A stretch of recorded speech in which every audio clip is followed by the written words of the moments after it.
It's the summer of 1915. A genocidal plan calling for the extermination of all Anglo men has just surfaced in South Texas a few months ago. The San Antonio Express runs a couple of alarming headlines. Bands of raiders have been spotted crossing the Rio Grande. U.S. soldiers, Texas Rangers, and civilian posses are meting out swift and effective border justice to outlaws accused of participating in the reign of lawlessness, reads the article. It continues. As long as the American communities are living day and night under the guard of United States Army rifles, Rangers and peace officers regard with instant suspicion any Mexican who is caught armed. If he is slow to explain, his life is in danger. If he makes any threatening move, his life is forfeited. There was a guerrilla war raging in Mexico that spread repeatedly over the Texas border for 10 years. There was racial profiling because the guerrillas were coming from one particular place, and that place was Mexico. And in 1915, the Texas-Mexico border was wide open. Tragically, but not surprisingly, some innocent Mexicans and Texans of Mexican descent were also killed. I leave it to each of you to decide how you feel about the nature of guerrilla war and the civilian casualties that result from it.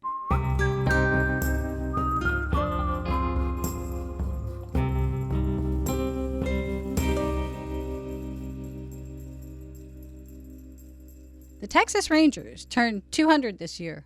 Or, if you believe the Texas media, Texas Rangers turned 200 this year, and this year should be spent looking at only the darkest parts of Ranger history. Texas Monthly, for example, dedicated a highly produced podcast to exploring the misdeeds and possible misdeeds of the Rangers late last year. In between podcast episodes, they ran 4 articles and opinion pieces about the same thing. That august publication ran just one op-ed with a different point of view, and that one was written by Ranger Bicentennial Chairman Russell Molina. Now, I submitted an op-ed of my own, but it was politely declined by Texas Monthly since they'd already run Mr. Molina's piece. 2 pieces that didn't condemn the Rangers was just a bridge too far for Texas Monthly. So 6 podcast episodes, 4 articles, versus 1 pro-Ranger op-ed. That's a ratio of 10 to 1. In the span of just 60 days. Now, the Houston Chronicle, Dallas Morning News, San Antonio Express, they've all run their own Ranger misdeed think pieces. The coverage is grossly one-sided, and while that's not surprising, it's a disservice to the public to explore just one facet of a 200-year history. But they seem hell-bent on doing that, so why not? Let's give this thing a hearing. A civilization that doesn't examine its past in an honest way is no kind of civilization at all, right?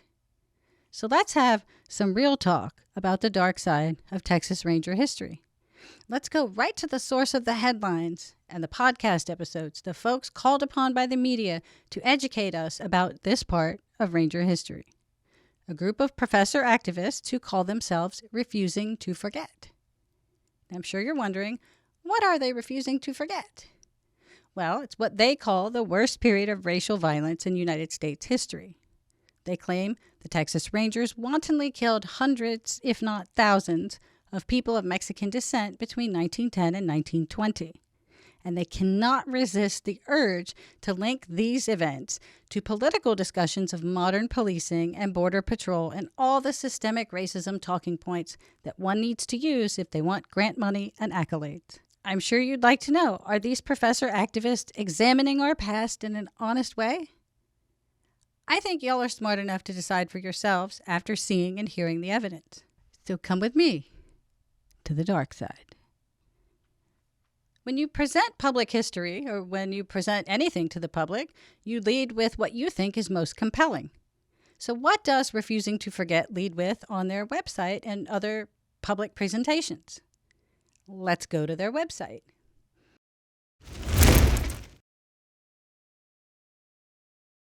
Quoting from their site, extralegal executions became so common that a San Antonio reporter observed that, quote, finding of dead bodies of Mexicans suspected for various reasons of being connected with the Troubles has reached a point where it creates little or no interest.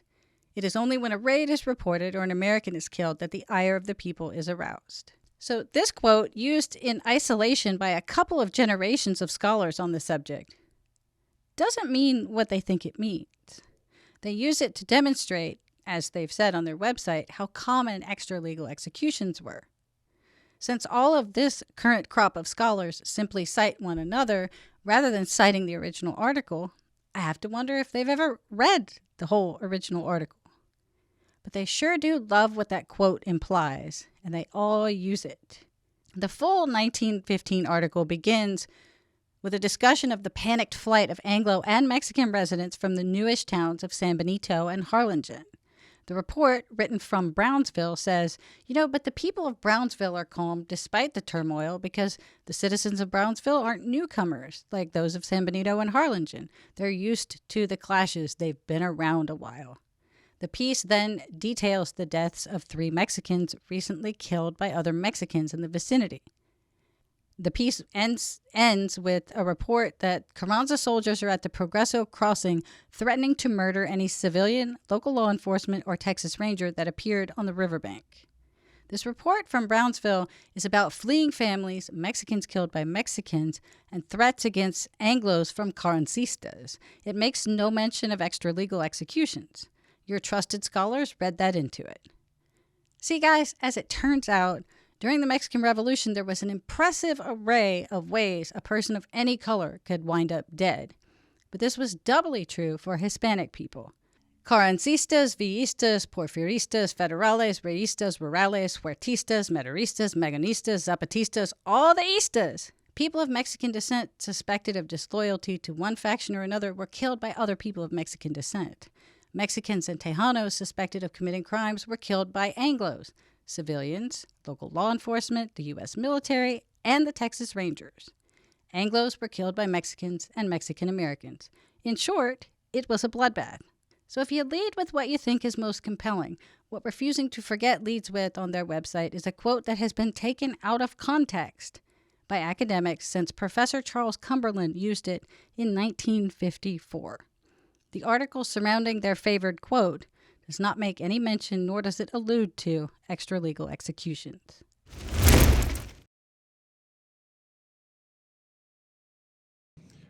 Now, the terror was spread far beyond the ranks of those killed. Quote, "One or more of us may have incurred the displeasure of someone, and it seems only necessary for that someone to whisper our names to an officer to have us imprisoned and killed without an opportunity to prove in a fair trial the falsity of the charges against us," close quote. This is the plea of the residents of Kingsville in a telegram to President Woodrow Wilson in 1916. To continue the quote, "Some of us who signed this petition may be killed without even knowing the name of him who accuses. Our privileged denunciators may continue their infamous proceedings, answerable to no one," close quote. So does this petition from Kingsville have anything to do with the Texas Rangers? Let's examine a little. The Anglo man who compiled it and sent it on behalf of some citizens of Kingsville was a man named Captain Thomas Hook. In 1919, when he was testifying at special hearings regarding the Rangers, Hook was asked point blank if the fearful Kingsville residents were referring to the Rangers. "No, sir, they didn't mention the Rangers," was his response. There is no definite complaint against the Rangers. That Hispanic residents of Kingsville were fearful is not in doubt. They were living in lawless and chaotic times. That scholars dishonestly used their petition to implicate the Texas Rangers gives us reason to doubt the veracity of their scholarship.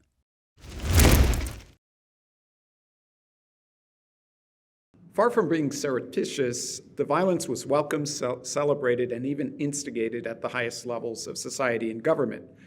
As decapitated bodies floated down the Rio Grande and thousands fled to Mexico, one Texas paper spoke of, quote, "a serious surplus population that needs eliminating," close quote. This quote about a surplus population that needs eliminating is yet another example of a quote that's always used in isolation, stripped of the context of its contents and its author. Do you see a pattern yet? Refusing to Forget used this quote about a population that needs eliminating to claim that violence was celebrated and welcomed. So, does it prove that? The original 1915 editorial was penned by Laredo Times editor J.S. Penn, a Laredo-born Anglo man who married into a Mexican family. Penn contends in this editorial that many residents of Brownsville were engaged in smuggling two bandits across the border and were committing murders that went unprosecuted. So it's the smuggling and the murdering element that he thinks need to be eliminated. He says he's disgusted that the Mexican authorities don't do anything about the raiders. Penn laments that many upstanding Mexicans may suffer for their countrymen who have committed so many outrages. He says that safety will come again, though, as it did when the Rangers of both Texas and Mexico captured criminals before they crossed the border and, quote, made short work of them. Penn's editorial was anti-crime. It wasn't anti-Mexican. Does he advocate summary justice for criminals? I think he does, on both sides of the border. He believes a strong showing by authorities on both sides will check the crime. He worries for the well-being of innocent Mexicans because so many other Mexicans were committing theft and murder near Laredo. All right, what's up next on Refusing to Forget's site? This.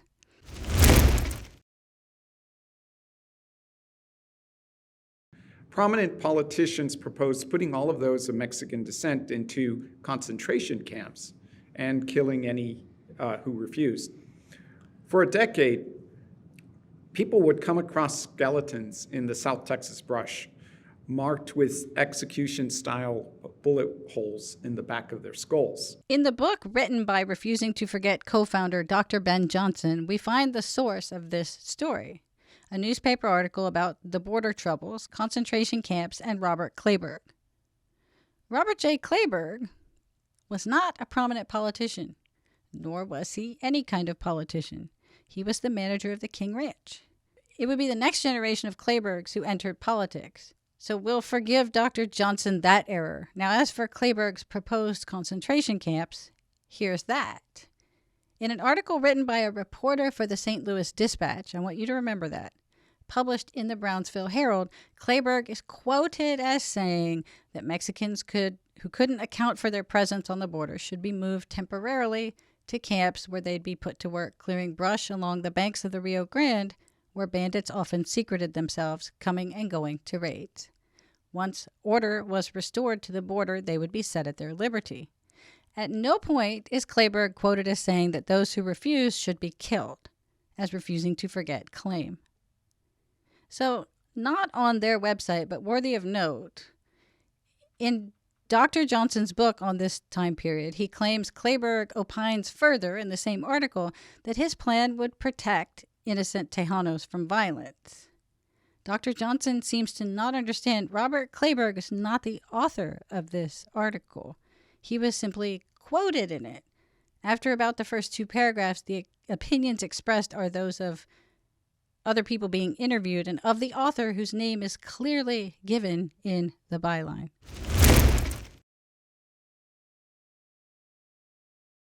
As their website says, the true toll will never be known, though scholars from the 1930s to the present have given estimates of from several hundred to 5,000. Hundreds, if not thousands, is a favorite phrase of Refusing to Forget. Not content with the 200, perhaps 300 souls whose names are documented as being killed, they throw out thousands or 5,000s as they do here. So where's that magic number come from? Where do we get 5,000? Conveniently for us, Refusing to Forget provide us the answer in a wickedly dishonest tweet from January 31st of 2023. In their tweet thread, they claim that attorney William Morrison, during testimony at the 1919 Ranger hearings, acknowledged, quote, that collectively Rangers killed between 100 and 5,000, end quote. So what did Cameron County Attorney Morrison actually say? Refusing to Forget likes to use images from the Canales transcripts to illustrate what they say on Twitter. When referencing Morrison, though, they didn't include an image. And they didn't include an image for good reason. Here's the transcript of Morrison's testimony at the hearings. He was asked how many men were killed by Rangers in Cameron County since 1914. Morrison said he didn't know. He was asked if he could estimate. He said no, he couldn't. The reason he gave, perhaps a little tongue-in-cheek, for why he couldn't estimate reads as follows. The enemies of the Rangers accused them of killing anywhere from 100 to 5,000. Funny how the enemies of the Rangers haven't changed their tune one iota in more than a century, huh? Morrison continued, quote, and we know that during our troubles down there were a great many fights in which the citizens and the Rangers killed probably some innocent people in the excitement. We were almost terror-stricken down there, and of these innocents, I should imagine the citizens killed just as many as any Ranger, end quote. Does that sound like Morrison acknowledging the Rangers collectively killed 100 to 5,000 people to you? The enemies of the Rangers accused them of killing anywhere from 100 to 5,000, says Morrison. Far from being an acknowledgement from Mr. Morrison, it has become the mantra of refusing to forget. A willfully dishonest use of a quote taken entirely out of its original context.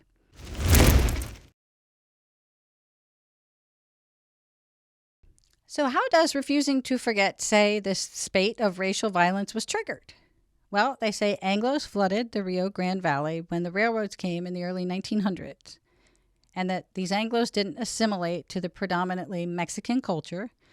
They bought up land, driving up land values and property taxes, driving Hispanics off of their own land. This created tensions, they say, and that little Mexican Revolution thing, it simply exacerbated the tensions the Anglos already created. The Mexican Revolution, they say, provided Texas Anglos, quote, with a rationale for suppression of remaining Mexican-American political rights. Now, that's wafer thin as far as context goes. If you want to understand and explain something as complex as a race war, you got to look beyond 2 decades of interactions. You got to start at the start and try to understand all sides.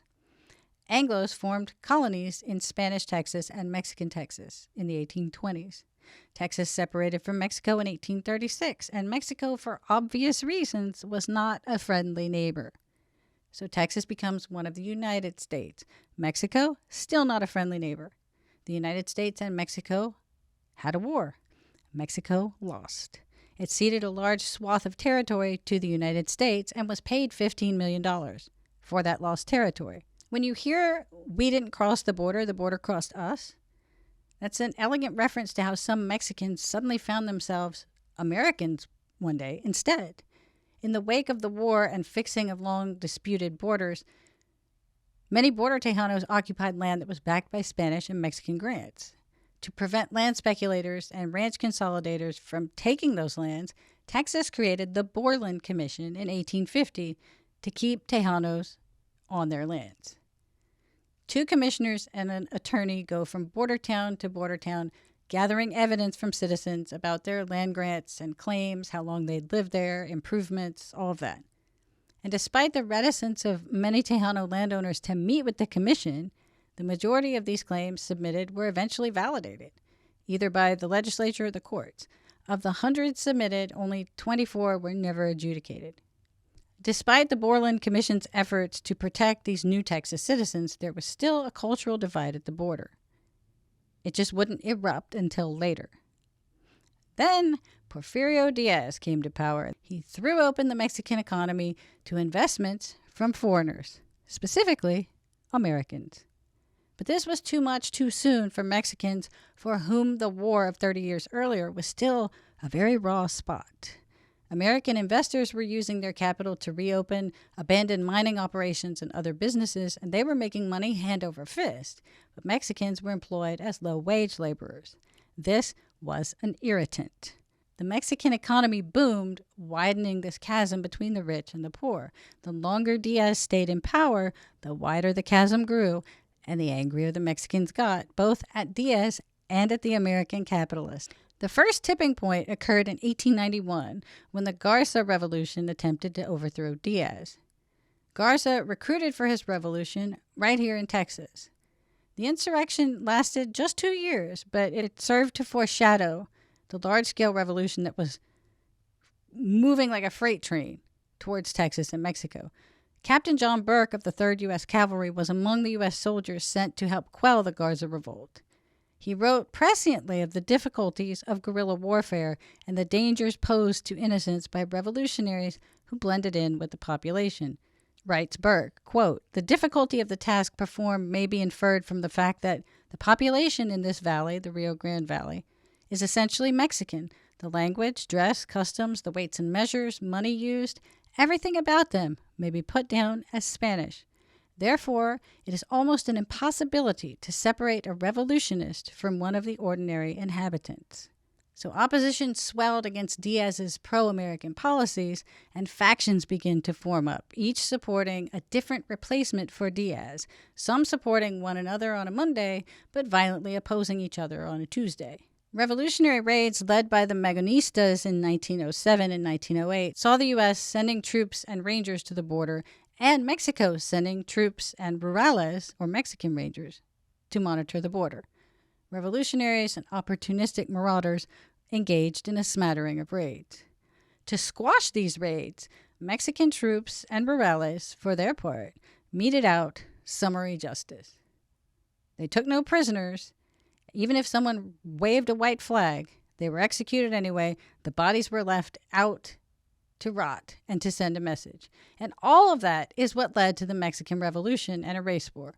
A couple of wars involving Texas, a population angry at a pro-American president, a Mexican population resentful of Americans living in their midst, revolutionaries preparing to overthrow Diaz. Refusing to Forget offers a simplistic view that a race war in 1910 came from some Anglo newcomers refusing to assimilate with the Mexican culture of the borderlands. But it wasn't a race war. Rather, it was a guerrilla uprising by Texas Mexican landowners, right, who were finding themselves displaced from their social positioning. So it wasn't explicitly, as it were, about killing white people, but that's what the economics of it were. The race war, according to them, was caused by oppressive Anglos disrespecting people of Mexican descent.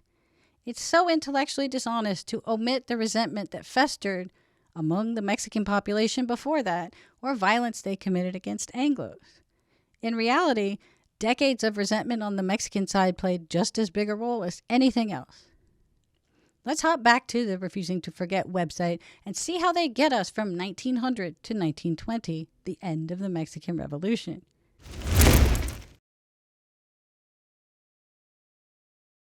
Border turmoil became the sparks that ignited a brutal period of repression.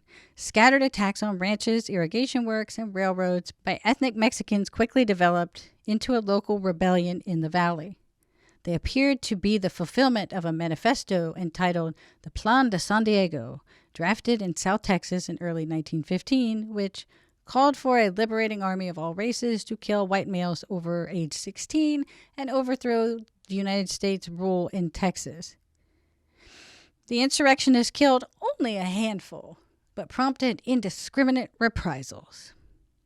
So, the claim Refusing to Forget, Make, and Rely Upon is the Plan of San Diego, a 1915 document discovered in Texas that outright declared a race war, prompted indiscriminate killings by Rangers and other Anglos. Again, we got to bring in some context. What about the years between 1910 and 1915?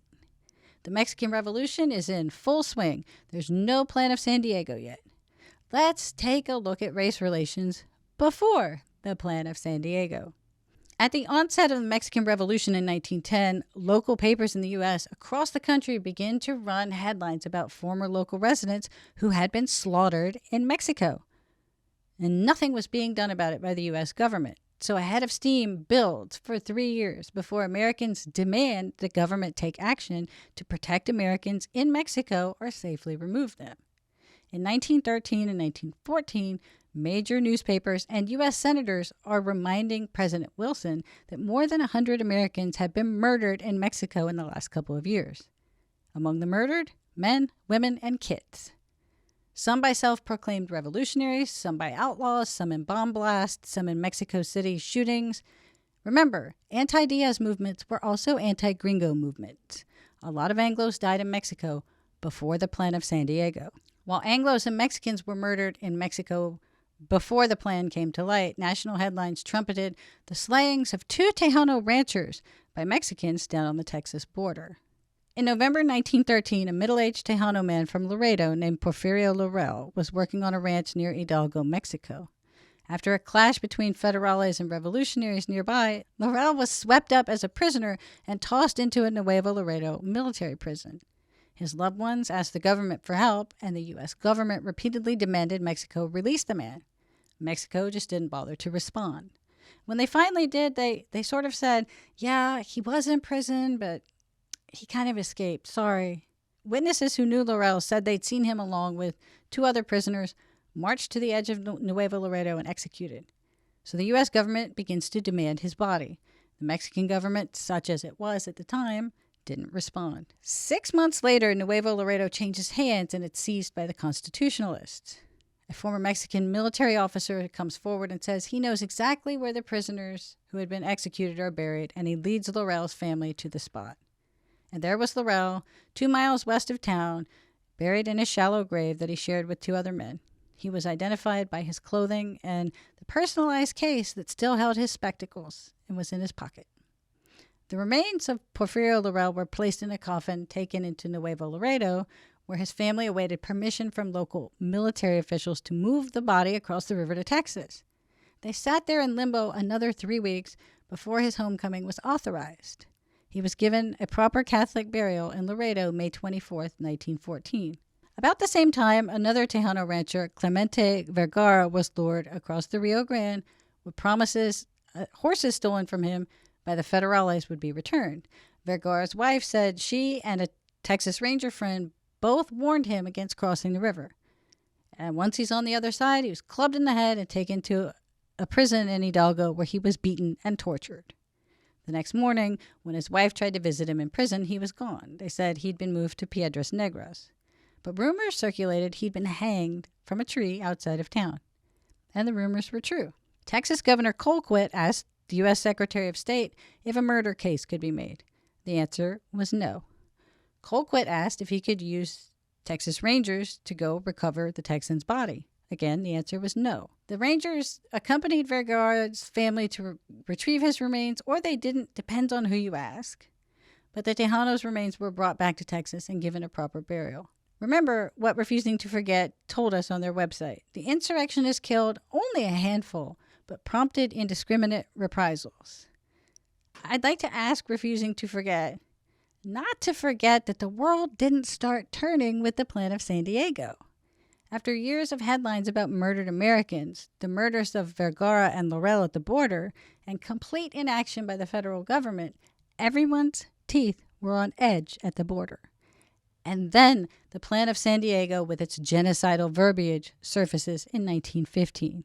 So the plan was an exclamation point, punctuating an already violent period, the first half of the Mexican Revolution. So what did the Plan of San Diego say exactly, and did it inflame the situation at the Texas border?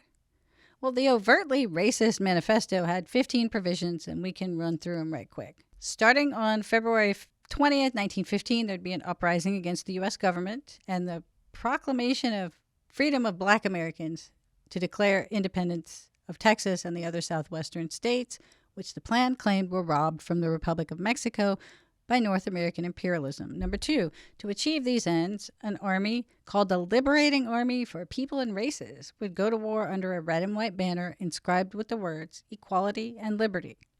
3, cities were to be taken first. Commanders would be assigned a city, and once the city was taken, its arms and resources would be fed into the war machine to further their efforts. Number 4, war leaders would appoint their own municipal leadership once they took a city.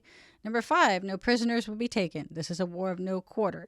The only exception were individuals from whom money could be extracted.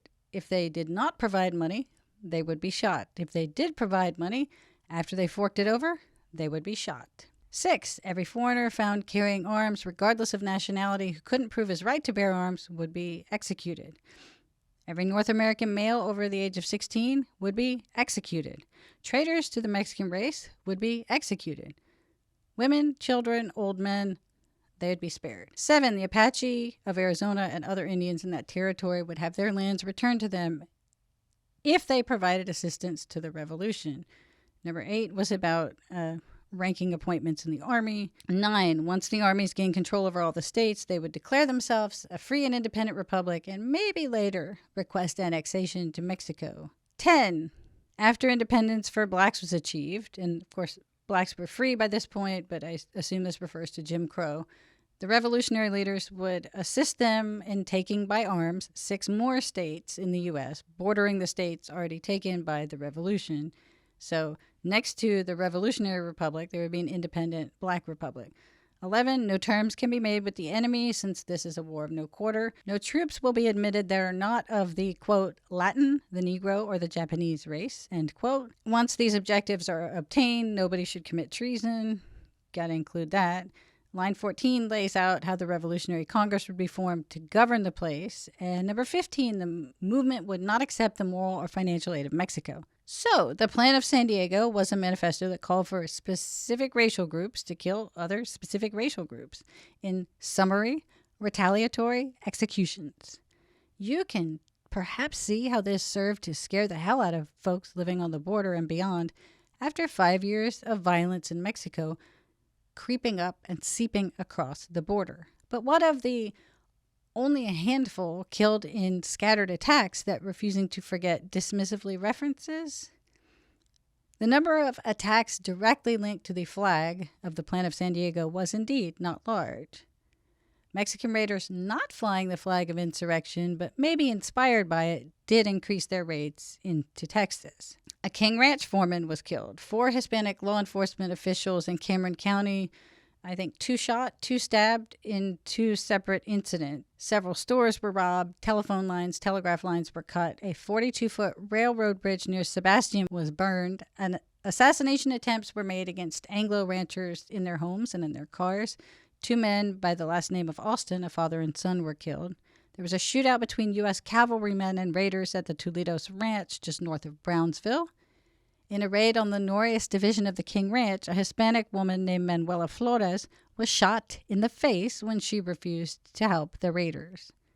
That's not the full extent of the guerrilla violence brought about by the Plan of San Diego in 1915, but it's a start. To understand the reactions of Texas governors and law enforcement to an outright declaration of race war, the rest of the context is vital. Understanding that Americans had been dying in Mexico because they were American is important. Understanding the murders of Vergara and Laurel is critical since they weren't Anglo, but they were murdered anyway. That helps us understand the sheer panic and lawlessness experienced by everyone who lived on the border in 1915 and before. This can't be left out of any honest discussion of the subject.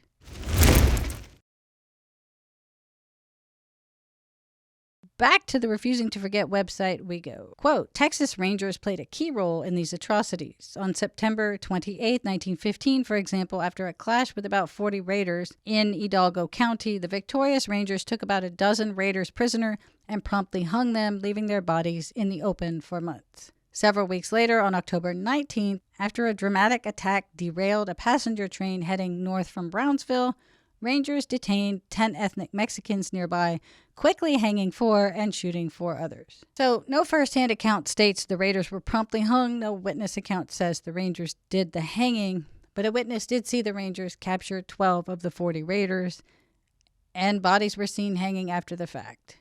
Was this summary justice meted out in a time of guerrilla war? Probably was. In an ideal world, the Rangers, as law enforcement officers, would have detained the raiders to be tried. As for the dramatic attack that derailed a passenger train, Refusing to Forget purposely omit that after the train was derailed, the Plan of San Diego revolutionaries filled the passenger cars with blood. Specifically Anglo blood, since all the Hispanic passengers were spared. 3 were killed, 3 more were wounded.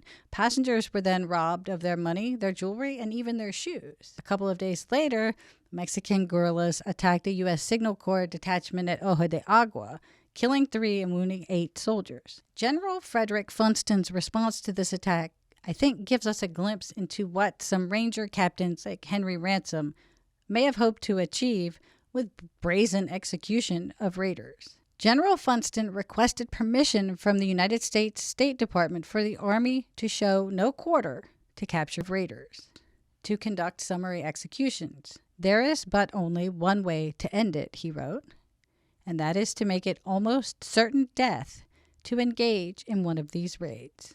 End quote. Permission was not granted on the grounds that it might create an international incident.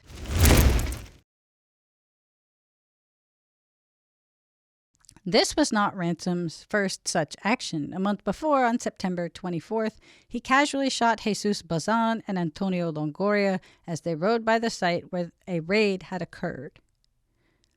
Okay, Bazan and Longoria weren't just passers-by on a Sunday ride who unknowingly rode by a site where a raid had occurred. They lived in a home that was harboring raiders. The Rangers had been trailing a party that attempted to raid the McAllen Ranch in Hidalgo County when they saw a bloody trail leading to a neighboring Tejano-owned ranch.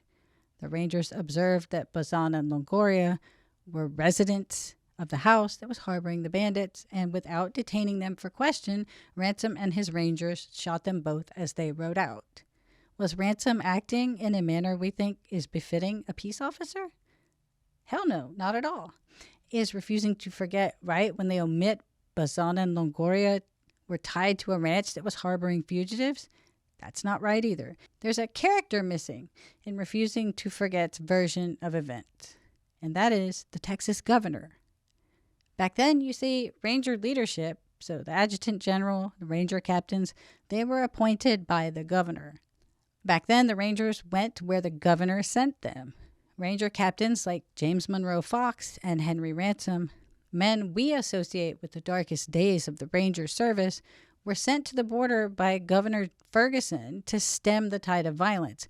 They were sent in response to a genocidal manifesto that called for the execution of white males and an overthrow of the U.S. government.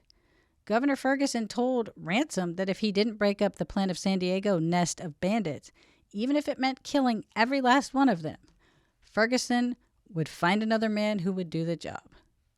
So men like Ransom and Fox were chosen because of their reputations. And no, I'm not arguing Ransom and Fox were simply following orders and their behavior was acceptable. I am, however, suggesting that scholars who leave out the role each Texas governor played in the actions of the Rangers leave it out for a reason. It hurts their argument of systemic racism to admit that the culture of the Rangers changed with the state leadership, so they just leave it out. A great example of this is refusing to forget's treatment of Captain James Monroe Fox. As far as we know, Fox ordered the killing of 15 Mexican men who were presumably innocent in 1918. Refusing to forget, trying to demonstrate how systemically racist and bad the Rangers were, point out that the murderous Fox returned later to the Ranger service. They want you to believe that the Rangers welcomed this man with open arms and celebrated his nefarious history. They depend on you not knowing any better. Each and every time they discuss Fox, they mention he became a Ranger again, but they purposely omit that Fox returned to the service under Ferguson rule. He was sent to the border to crush raiders under Jim Ferguson.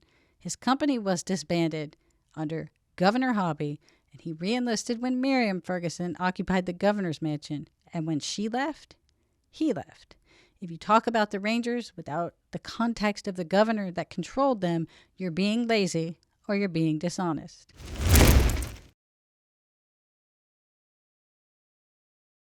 Up next from Refusing to Forget, more dishonest interpretation. Quote, military officers became increasingly alarmed at the conduct of the Rangers and other law enforcement officers. As mass executions began, the Secretary of State telegraphed Texas Governor James Ferguson to enlist his support in, quote, quieting border conditions in the District of Brownsville by, quote, restraining indiscreet conduct, end quote. This oblique reference to lynchings was soon replaced by more pointed and adamant condemnations of state officials, such as General Frederick Funston's threat to put South Texas under martial law so as to restrain vigilantes, Rangers, and law enforcement personnel. Refusing to forget refuses to provide you with context. This is so bad, y'all. It was Governor Ferguson who initiated this communication. He telegrammed the Secretary of State requesting the federal government demand the de facto Mexican government to clamp down on the bandits ASAP. Secretary of State Lansing replied that, things would calm down if everybody just relaxed a little. He asked Governor Ferguson to tell law enforcement in Texas, stop showing hostility toward Mexicans. And in turn, he would tell the Mexican government to, quote, direct its officials and citizens to eschew hostility toward Americans, end quote.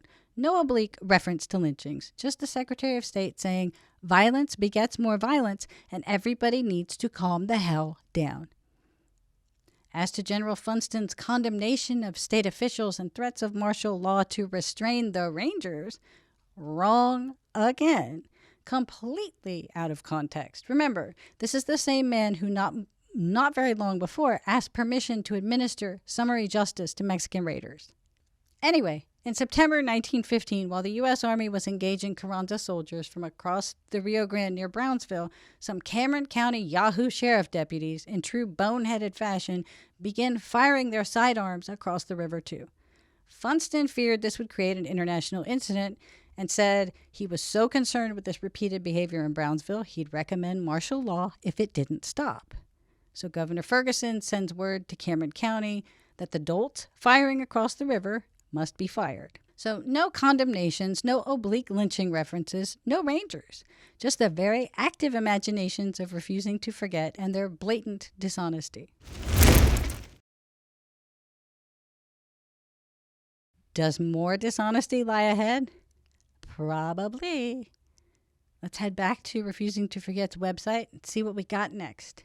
After a brief resumption of a few raids in the spring of 1916, the uprising associated with the Plan of San Diego ended. But the Rangers' involvement in subordinating ethnic Mexicans continued. In May of 1916, Jose Morin and Victoriano Ponce were arrested in Kingsville on suspicion of plotting a raid and disappeared after Ranger Captain J.J. Saunders, it's Sanders, but whatever, took custody of them. Right, okay. Carranza stopped the Plan of San Diego insurrectos in exchange for diplomatic recognition from the United States. So there was this brief calm. As Refusing to Forget suggests, the plan was resurrected in 1916, but for a reason that bears mentioning. Here's the context I don't think they want you to have. Pancho Villa attacked Columbus, New Mexico in early March 1916, killing 18 Americans. President Woodrow Wilson sent General John J. Pershing on a punitive expedition to find Pancho Villa. In response to that punitive expedition, Carranza pulls out the Plan of San Diego, blows the dust off of it, and threatens to reactivate the insurrectos unless Pershing and his men are removed from Mexico. So while Pershing's troops are fighting Villa's guerrillas in the spring of 1916, a raid occurs in Texas in the Big Bend at Glen Springs. Intelligence is received that Carranza is planning something huge, a full-scale military invasion of South Texas, and a Plan of San Diego uprising among Hispanics in Texas. Carranza starts amassing troops at the border, but when the U.S. finds out, he doesn't follow through. And Carranza's plans to invade Texas and unleash the Plan of San Diego goblins on Texas again, context left out of Refusing to Forget's narrative, that's the backdrop for the cases of Morin and Ponce. Jose Morin was recruiting Hispanics in San Antonio to amass at the border, commissioning men to fight in the genocidal army prescribed by the Plan of San Diego. The agency that we now call the FBI had an informant attached to him, and the government knew about his plans. So when he traveled to Kingsville to meet with his associate, Victoriano Ponce, both men were arrested. The county sheriff released the two men to Ranger Captain Sanders, and the two men did, in fact, disappear. Was it right that they disappeared and didn't stand trial for plotting? Absolutely not. Is it right that Refusing to Forget doesn't inform you, the public, that these men were organizing a genocidal army to overthrow Texas? No, because the truth would harm their emotional appeal.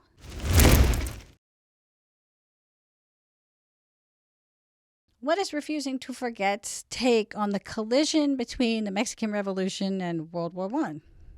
Let's have a look. The entry of the United States into World War I brought changes to the Ranger Force that heightened this kind of retaliation against the exercise of political rights by Mexican Americans. The state expanded the Ranger Force, increasing the number of Rangers from 73 to more than 130. Context. The entry of the United States into World War I brought changes to the border because the U.S. military, 100,000 of whom had been amassed there, was now headed off to war on another continent. Because the military was leaving, the Rangers were increased. Why the U.S. entered World War I after years of neutrality matters to us too, because it involves Texas and Mexico. In January 1917, the British intercepted and deciphered a telegram from German Foreign Minister Arthur Zimmermann. In that communique was proposed a military alliance between Germany, Mexico, and Japan if the United States entered the war.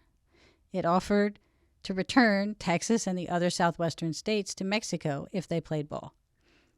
The intel was passed to the United States in March 1917, and then a month later, the U.S. enters World War I using the Zimmermann telegram, Texas and Mexico as a pretext for doing so. So Texans now worried Mexico is going to invade with Germany's support. If they did, border towns would be first to fall. More panic on the border, less army on the border. Governor Hobby calls into service the maximum number of Rangers allowed by law at that time. Notice that every time there's a change somewhere on the border or something, Refusing to Forget claims what is heightened? Not tensions across the board, just retaliation against Mexicans.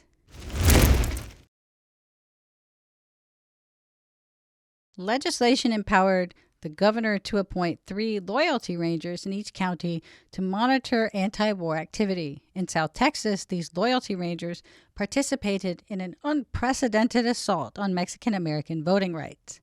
In the 1918 election, for example, rangers reduced the number of votes cast in Alice, Texas from some 300 in an earlier primary to only 65 in the general election.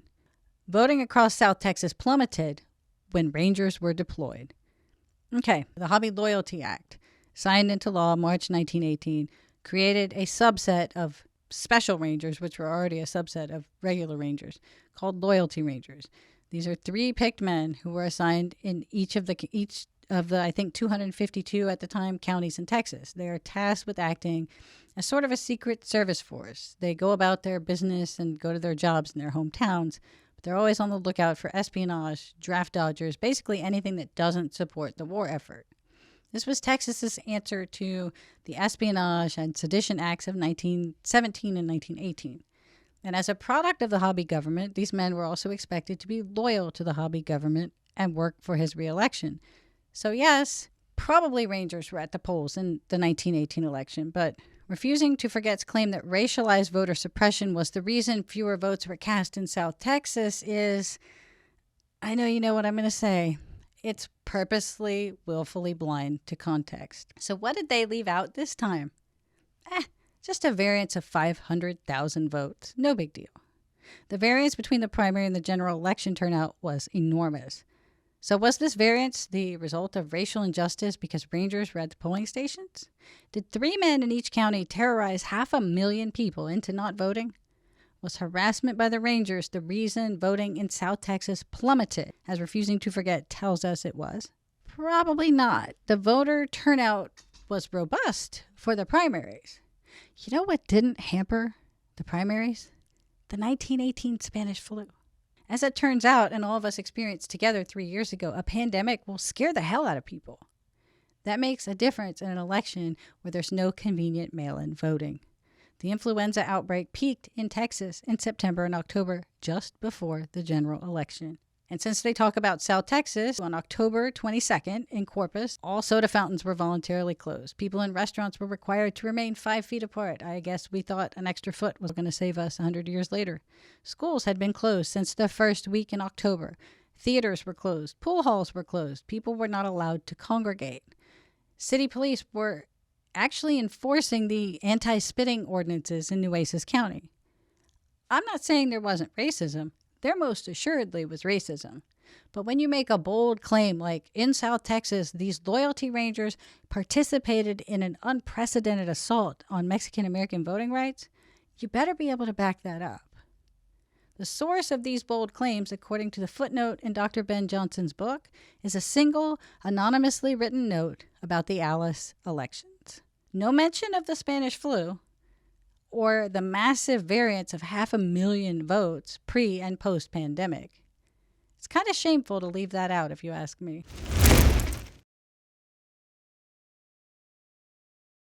Rangers also harassed, disarmed, and humiliated Mexican-American office holders such as Cameron County Deputy Sheriff Pedro Lerma. Other Mexican-Americans in similar positions were forcibly disarmed. One was hung by the neck twice.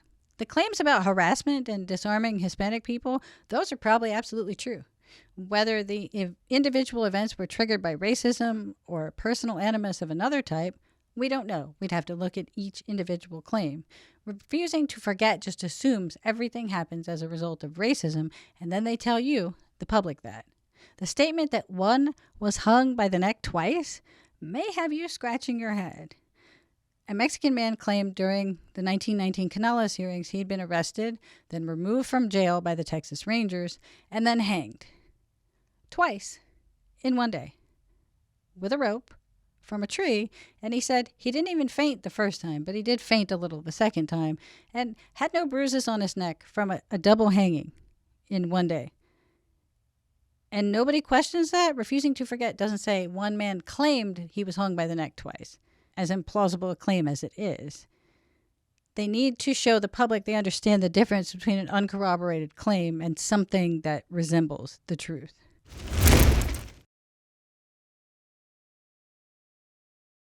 Not surprisingly, Refusing to Forget are not fans of the first comprehensive history of the Rangers written by Walter Prescott Webb and published in 1935.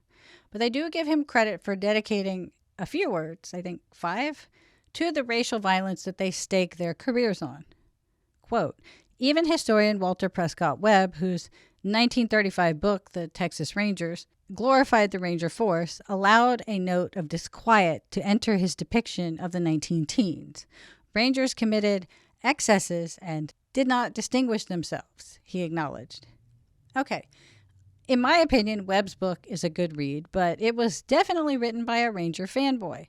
There's no doubt about that. Ask any smart person, they'll tell you. But is that really all the ink that Webb gave to this period? Can we even rely on Refusing to Forget to give us an honest characterization of a book most Texans have and can check? No, we can't. They're again relying on you not to know the difference. On page 478 of Webb's Ranger Opus, we find the following.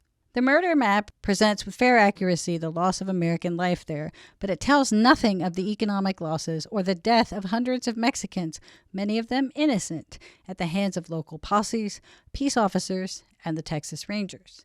In short, the Mexican revolutions tended to overrun the border and to produce in southern Texas and New Mexico conditions similar to those that existed in Mexico itself. The number killed in the entire valley has been estimated at 500 and at 5,000, but the actual number can never be known. Webb, writing in his Ranger history, continues.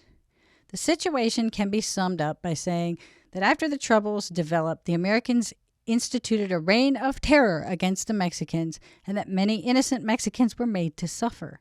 The Americans found sufficient cause in the raids, murders, and thefts for vigorous action.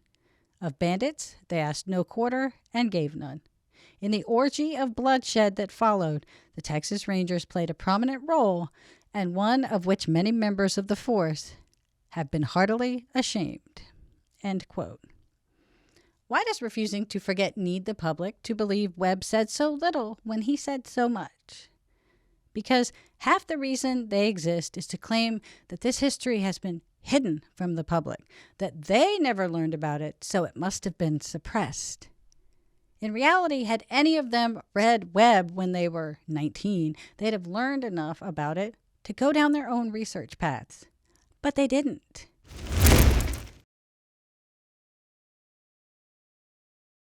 In their own form of commemoration of the Ranger Bicentennial, Refusing to Forget is publishing periodic blog posts this year.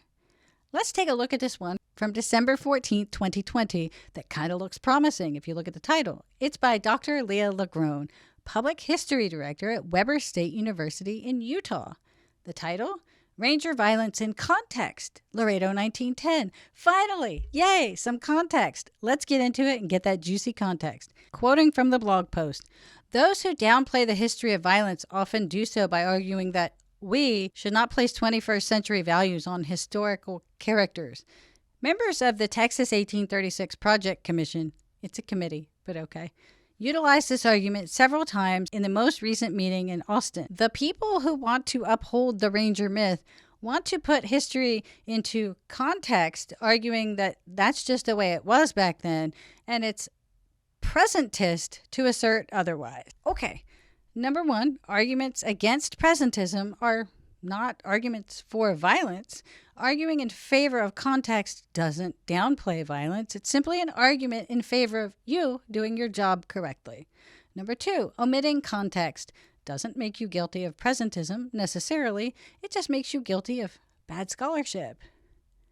Context, which a trained historian and public history professional should know, means depicting an event among the attitudes, circumstances, and the political landscape that surrounded it.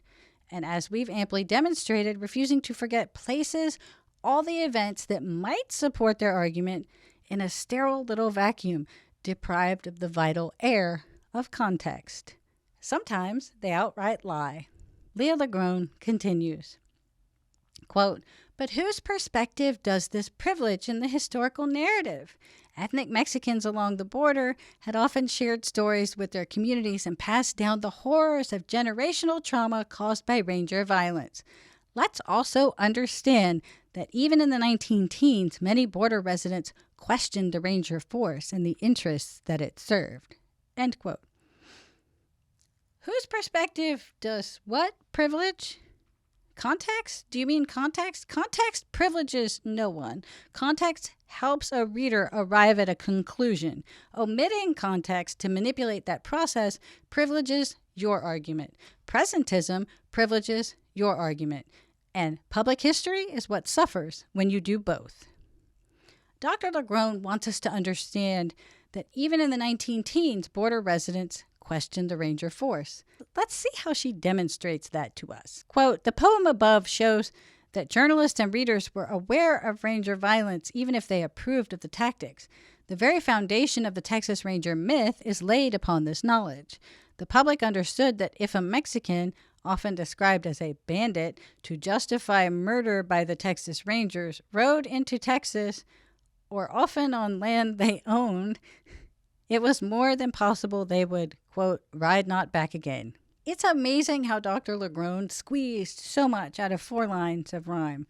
This poem was published in September 1915 at the height of Texans' fears about a race war declared by the Plan of San Diego, a manifesto calling for the slaughter of Anglo men by Mexican raiders.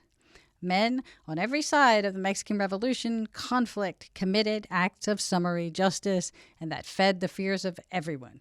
That's the context. What else does Refusing to Forget offer us in an article they say is about context? Quote, "And yes, the same discussions about the purpose of the Texas Rangers and the violence they perpetrated on ethnic Mexicans and Mexican Americans found its way to the news media over 100 years ago. Let that sink in. Over 100 years ago, media outlets across Texas, such as the Laredo Weekly Times, asked, why? Why the Texas Rangers?" Ms. Legrone asked that we let it sink in that more than 100 years ago, the media was as anti-Ranger as she is. She's trying to deny presentism by saying, looky, they felt the same way as I do back in the day. She wants us to let it sink in that more than a century ago, the Laredo paper was asking why because they were decrying racial violence. So is that true? Well, if we pull back from the selective close-up at the end of the article that she provides us, we find a pretty simple answer. The title of the editorial kind of gives it away. There is some speculation as to why Texas Rangers are ordered stationed here. The Rangers were sent to Laredo seemingly not in response to any particular thing, and there was speculation as to why. Not long before, the federal government had agreed to pay to keep the Rangers in service because of continuing problems on the border. But it remained at the discretion of the governor when to send them and where. Since things were not particularly violent in the Laredo section of the border, the newspaper literally wondered why the Rangers were suddenly deployed to Laredo.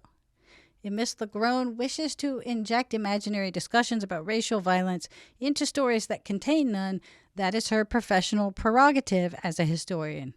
I believe you're smart enough to read the article yourself and decide what the words on the page actually mean. Representing Refusing to Forget, Leah Legrone continues, quote, "The majority of the publicity in 1910 came after 2 Greek men in Navasota were shot for not complying with Texas Ranger orders. These 2 Greek laborers, who happened to be riding in a buggy after the Navasota police received a complaint about a stolen buggy, failed to comply with an order to halt because they did not understand English. The Texas Rangers," plural she says, "shot them on sight. The outcry was swift and prompted several news outlets to publish stories on the shooting and call on the Texas legislature to disband the Rangers." Had Miss Legrone looked past the first 2 search results that confirmed her biases, she'd have seen that the shooting of the 2 Greek men in Navasota was grossly misrepresented by the Houston and then the Austin newspapers, who later ran the correct story. The citizens of Navasota were so deeply offended by the erroneous Houston reporting, they gathered en masse, selected leaders, passed a resolution, and then published that resolution officially in the Navasota paper and sent it off to all the other papers who carried the false story. The Greek men, in fact, did speak English. One of them raised his hands when instructed to by the ranger, singular, there was one there. The other refused and went for his gun, and then he was shot. The man who wasn't shot was brought to the jail in Bryan, where the complaint originated. The owner of the buggy identified it and reclaimed his stolen property. So Dr. Legrone's entire telling is inaccurate, and her attempt to use this story as proof of outcry against Ranger violence is an abject failure. Quote, "As Governor Oscar Colquitt took office in 1910, the government reduced the appropriation for the Rangers to the lowest levels in years.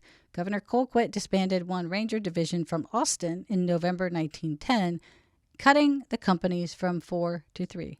This is factually incorrect. Governor Colquitt didn't take office till 1911, so he didn't really disband anyone in 1910. Now, the number of Ranger companies was reduced from 4 to 3 in the fall of 1910, but the number of Rangers in each company actually increased. So Texas ended up with 2 more Rangers than before the companies were consolidated. The Rangers were actually reduced to 2 companies by Colquitt after he actually took office in 1911, and he did this because popular opinion was divided about the Rangers. The previous governor had sent the Rangers to Dry Amarillo to deal with bootlegging, and local law enforcement and local elected officials did not like that. Then he sent them to Galveston to check illegal gambling and met with the same reaction. The feeling from some quarters was that the governor was using the Rangers in the same way that Governor E.J. Davis had used the state police during Reconstruction. Far from being full-throated cries against racial violence, anti-Ranger articles blasted the force as unconstitutional, quoting from Thomas Paine and the Founding Fathers. They opposed the Rangers being a tool of the governor to thwart local authorities. So Colquitt campaigned on smaller government and fewer Rangers, and when he won, he slimmed down the Ranger force.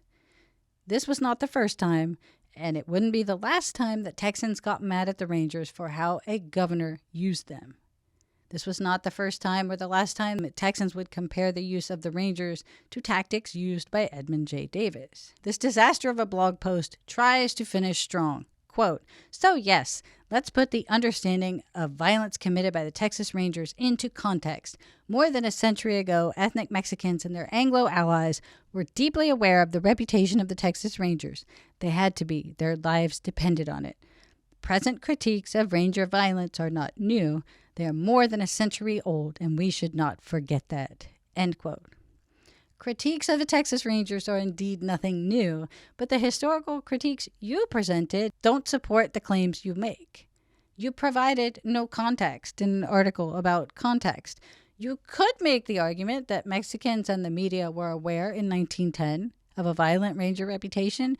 You could make that argument with articles that actually say that, but you didn't. Anyway, since the point of this blog post was to demonstrate that even 100 years ago, the press in Laredo was speaking out against Ranger violence, we gotta know, how did Laredo react to the news that the Ranger force had been dramatically trimmed down? Remember, Miss Lagrone tells us to let it sink in that more than 100 years ago, the media was as anti-Ranger as she is. The February 8th, 1911 issue of the Laredo Times approached the Ranger reduction in just this way. Quote, "The Texas Rangers have been famed in song and story, and they've done valiant service for the state in the protection of lives and property. He has been a wonderfully spectacular character, and his name will be recorded for all time to come in the history of the earlier stages of Texas development. But no more shall be seen the sturdy men in fatigue dress riding boldly through sections infested with Indians and outlaws, because the Indians and outlaws have disappeared, and the Rangers follow as a logical consequence, follow them into oblivion, just as they followed them in real life in the old days in Texas." Let that sink in.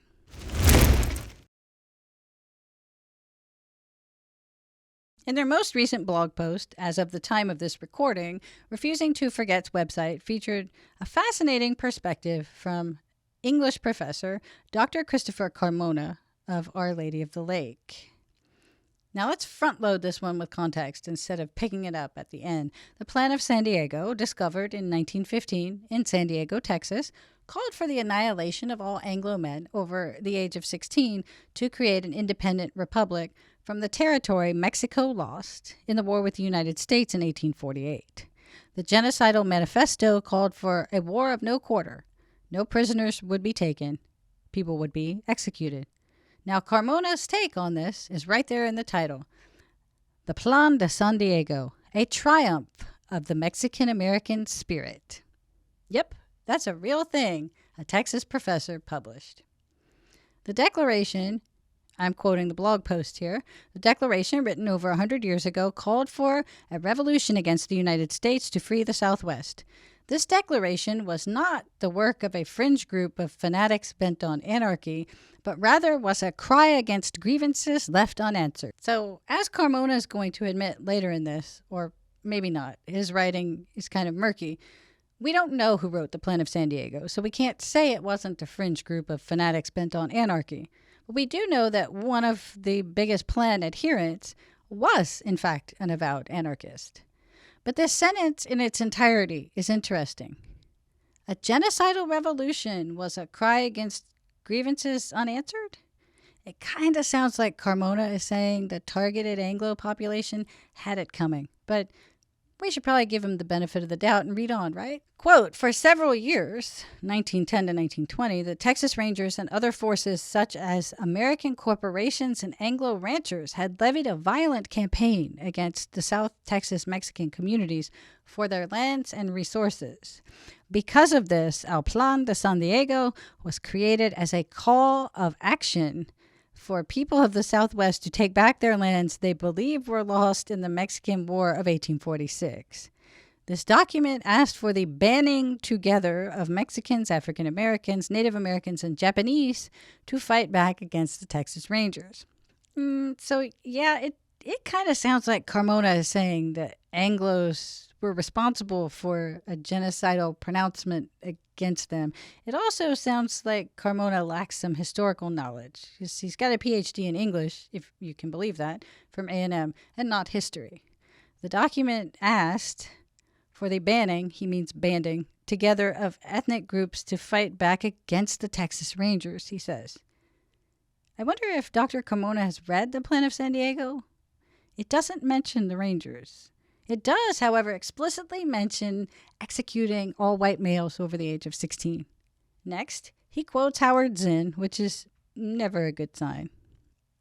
And then this. In retrospect, El Plan de San Diego offers more speculation than answers. Who started it? Where was it actually written? Who was behind it? Carranza? The Germans? possibly anybody but a group of educated Mexican Americans who were upset by the violence rained down on them for too long. I think he meant rained, R-A-I-N-E-D, down. And the point he's trying to make is not clear. If he's insinuating historians speculate about who wrote it instead of instantly attributing it to the men it was found on, that's because we don't actually know who wrote it. He continues, quote, "The truth of the matter is those answers are inconsequential." Like, dude, why'd you ask the questions? "And do not offer insight to the true significance of the proclamation itself. Whether this document was a good idea or not, it is a triumph of the spirit of Mexican Americans to stand against unsurmountable odds and speak for the oppressed in this country." So here, Carmona can't say whether a genocidal plan to target Anglo-Texans was a good idea or not. But to him, it represents the spirit of Mexican Americans to speak up. So is there a difference between speaking up and pledging oneself to genocide? I'm pretty sure there's some daylight between those two things. Quote, "This is the lasting legacy of the Plan of San Diego, whether you agree with their actions or not. It is simply that. A document that speaks of the liberation of oppressed peoples in this country, and for that it should go down in history with the efforts of John Brown and other rebels who fought to free a people." So again, no denouncement of that whole genocide part of the plan, whether you agree with their actions or not. And the reference to, murderous John Brown. We could debate whether the Plan of San Diego sought to free anyone. The freedom it offered was contingent on genocide and then a military government being installed. Can you name me one free people that's ruled by a military government? That was the deal on offer for all the ethnic groups listed, except for Black Texans. They'd be assisted in fighting for their own segregated republic adjacent to the Revolutionary Republic. And we could debate that, Chris, but first we'd have to get past that whole not condemning genocide thing, and I don't think we can.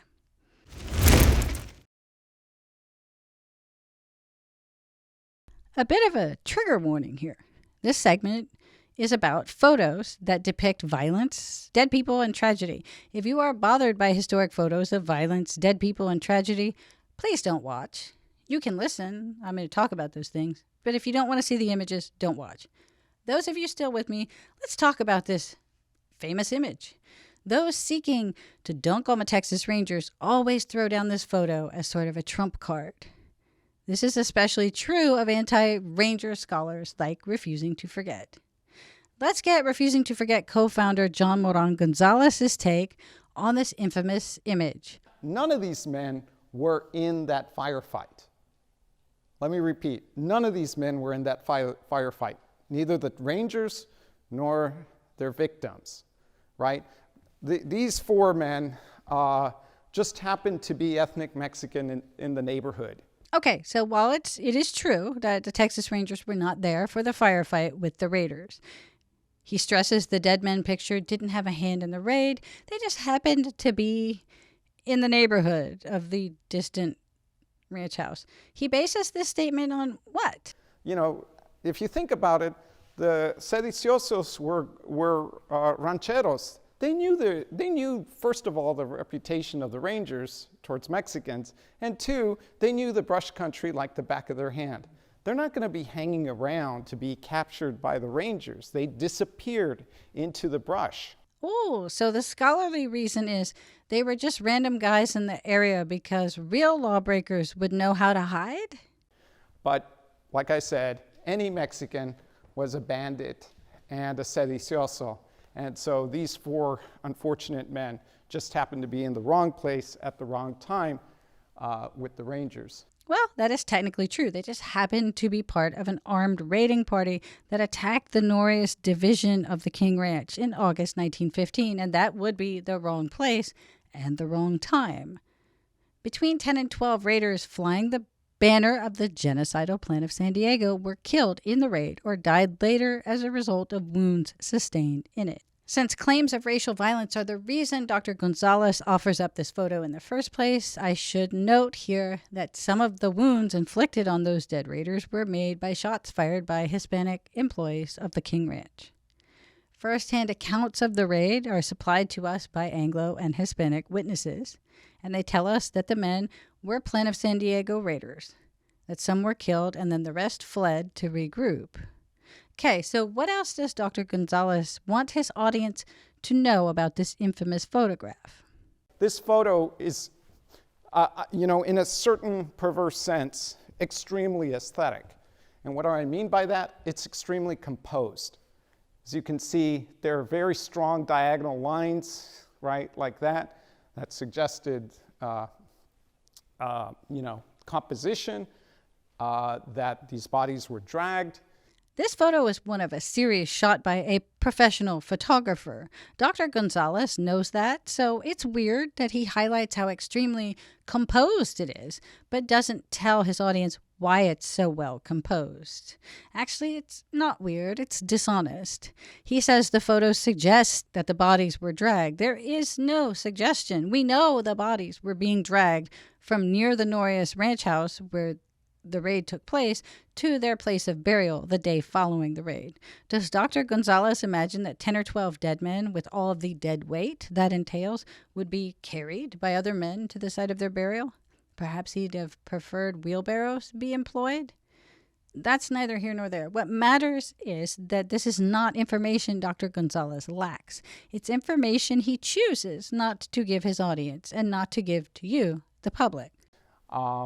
And essentially is all about sending the message, this is what happened to you, if you at all challenge the kind of social power structure that is getting put into place at this time. This shtick about the purpose of this photo being to send a message about social power structures.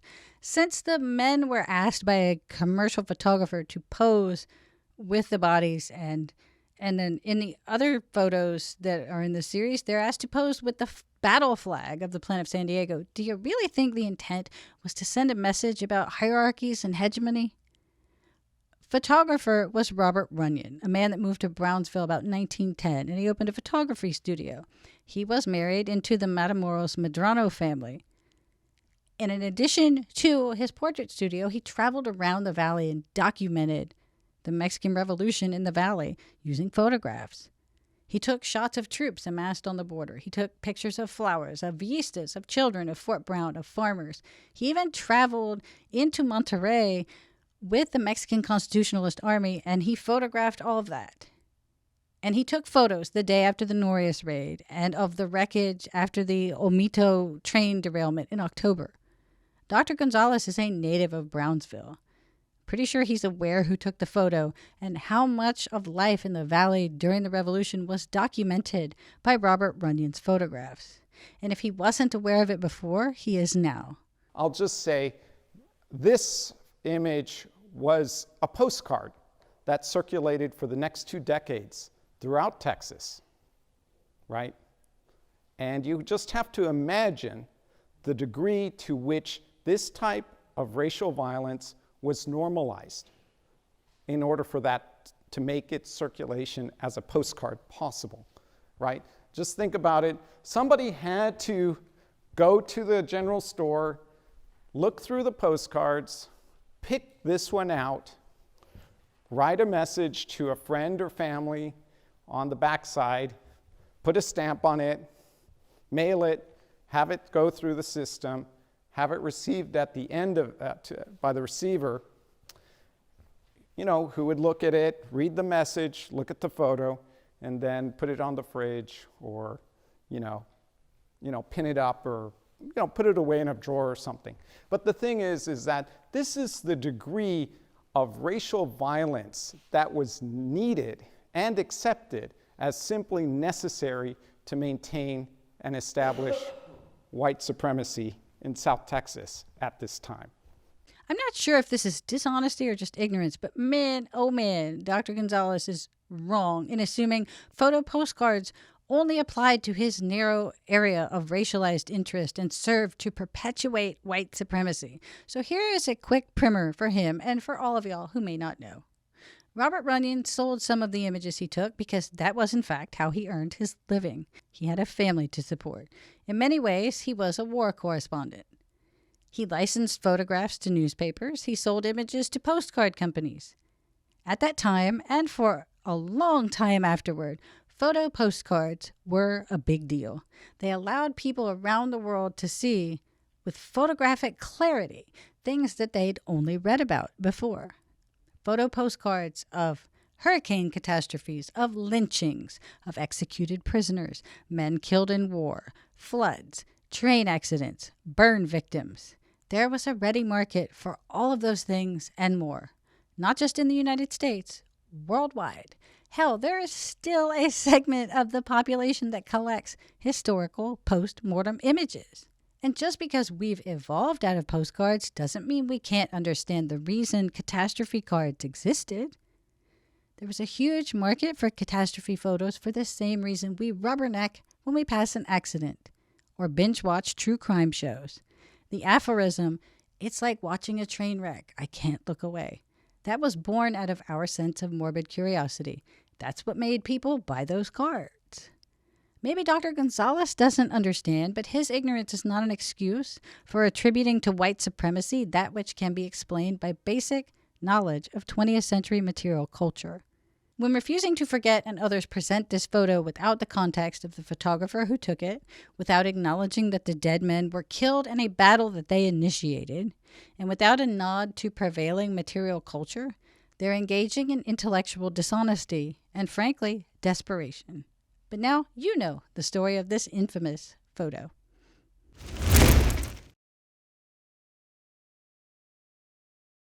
We've just spent a couple of hours talking about the reasons that the media and some academics, like those in Refusing to Forget, believe we should spend the Ranger Bicentennial and every other year focused on just the dark side of Ranger history. So what should we take away from all of this? Is the Ranger history without blemish? Of course not. The years of the Mexican Revolution are particularly dark.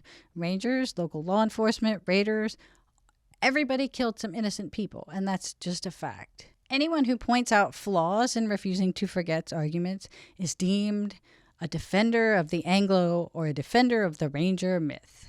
In other words, to ask for or to provide historical context, in their opinion, is to be on the wrong side of history. That's pretty rich coming from a group of people with PhDs, some of whom are historians who were allegedly trained to provide that context themselves. Their claims are of an emotional nature, and very few are backed by evidence. Most are backed by hearsay presented at the 1919 Canales hearings or by family stories. Now, if Refusing to Forget said to the public this was a time of racial tension and violence on both sides, let's remember the victims of this awful time together. We know that Mexican authorities practiced summary justice. We know that Texas authorities engaged in summary justice. We know the U.S. Army at very least wanted to mete out summary justice. Here's the evidence that we have. Let's talk about it. No reasonable person would turn away from that. No reasonable person would fail to condemn violence on both sides, even that committed by the Texas Rangers. Instead, though, Refusing to Forget used sources out of context to backfill their sweeping condemnation of the Rangers, while omitting the layers of context required of professional historians. And they've been allowed to skate by on bad scholarship courtesy of sympathetic peers who are supposedly tasked with preventing bad scholarship with peer review. When we write histories, they're peer reviewed. And so professional historians send their writings, their essays, their books to other historians who read those, who are experts in the topic and may have looked at those archives, and they assess the work. Is this done accurately? Is this a correct reading of this document? And sometimes there's room for interpretation, but the work of historians is also vetted by other historians. And when we publish work in accredited journals, it helps to bring a standard of methods and analysis that is really important to the process. What does Refusing to Forget want? Well, originally they wanted state recognition of their claims, which they partially got in the form of some historical markers around the valley. Those historical markers bear the marks of their sloppy scholarship, though, which is a problem for public history. They had a temporary exhibit at the Bullock Museum in, I think, 2016. which is this year traveling to Texas universities and respected institutions like the Holocaust Museum in Houston. Given what we know about their scholarship, this, again, is a problem for public history. They would like the Texas Ranger Hall of Fame and Museum to dedicate more space to their claims. They'd like the Texas Rangers baseball team to change its name. And they also call for a state Truth and Reconciliation Commission to talk about redress for the families of those who were killed. And they want their claims taught in Texas public schools. You know, as humans, I think we're wired to root for the underdog. I doubt there are many among us who don't feel sympathy for the families of innocent men of any race killed during a time of guerrilla warfare and absolute chaos. We hate to think of how we would feel if something similar happened to one of our family members and there was no justice served. Refusing to forget disrupts that natural sympathy when they exaggerate the numbers, blatantly ignore Americans slaughtered in Mexico, prop up their claims with flimsy evidence, strip the events of context, and pretend that conditions in 2023 are the same as conditions in 1918. Now, I'm guessing this won't be the last time that we talk about this, but I hope that the context we've provided you here helps you understand who is driving the headlines and how intellectually dishonest the scholarship behind those headlines truly is. I hope that Texas journalists who publish the headlines will take a harder look at the activist scholars that they choose to champion. Until next time, God in Texas, y'all.